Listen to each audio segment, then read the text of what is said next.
Good morning, guys. It's one of those mornings that is just beautiful after a nice shower, and the place is just fresh. And yeah, I am here just grateful to God for so many things, so grateful for His love and His goodness. And I want to just stop to give you a word of encouragement that He is going to do it. He is going to help you to do it. He's going to help you to accomplish those things that are on your mind to do. Why? Because He gave them to you. He gave you those dreams, and He is going to help you birth it. Jeremiah says, even before I formed you in the womb, I knew you.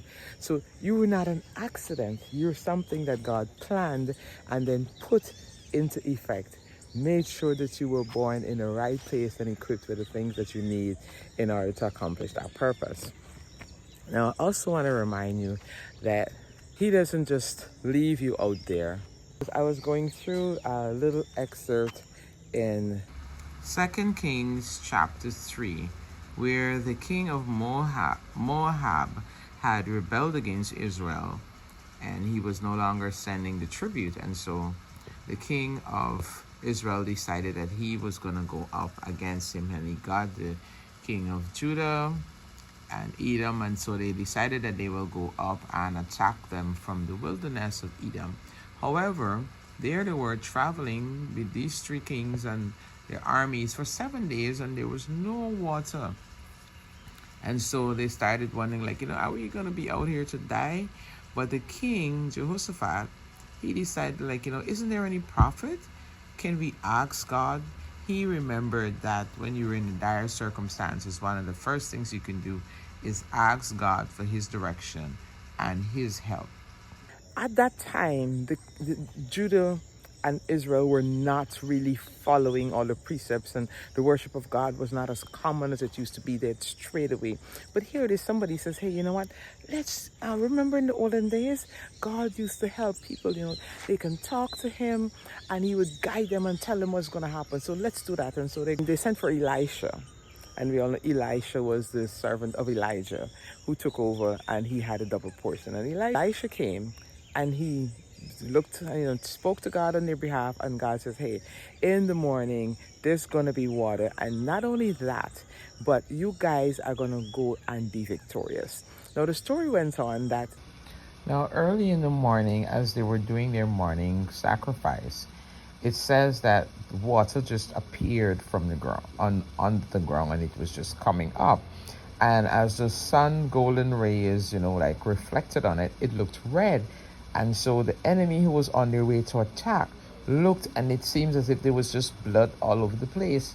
And so thought to themselves that the three armies had turned against each other and killed each other. And somehow that was a strange phenomenon back in the day. Several times we see it happen where the people turn on each other. And so they thought that's what had happened. And they said, hey, let's go plunder the Israelites. And they went, and instead they got, the Israelites were all there, and they were able to kill them, pursue them all the way back to where they were, plunder them, and so on. And they were victorious. I want to ask you today, when things get dire, when things begin to look, like a drought, as if, something has sucked the life out of you, what is your first response?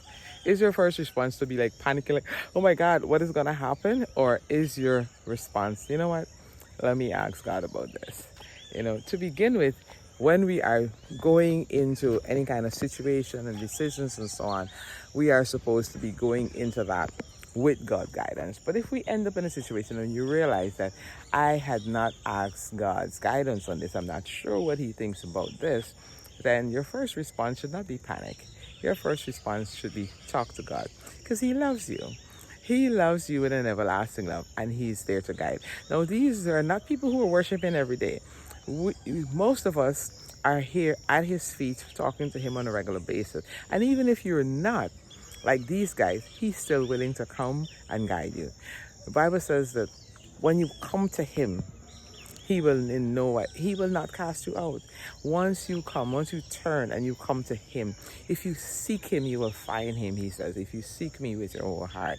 If you come to Him, say, on my own, I am not sure, and you genuinely just seek Him, He's going to help you. And so whatever it is you're facing today, whatever seems challenging, whatever seems like if it's sucking the life out of you, all the juice and so on out of you, he's not going to just give you back water, but cause you to rise up over this thing victorious. That's what I want to encourage you with today. No matter what it is, he's able to bring. But he says streams in the desert. And that's exactly what he did in this occasion. Streams, little streams in the desert, and give them victory. So God doesn't want to just look at that little situation that's perplexing you this morning. But he wants to give you the other things that will make you go on and have that abundant life that we are promised in him. All right? So don't forget, your first response should be seek him, get his guidance, and we know that it's going to be well. Why? Because he loves you, and I do too. Be blessed. Have an awesome day, guys.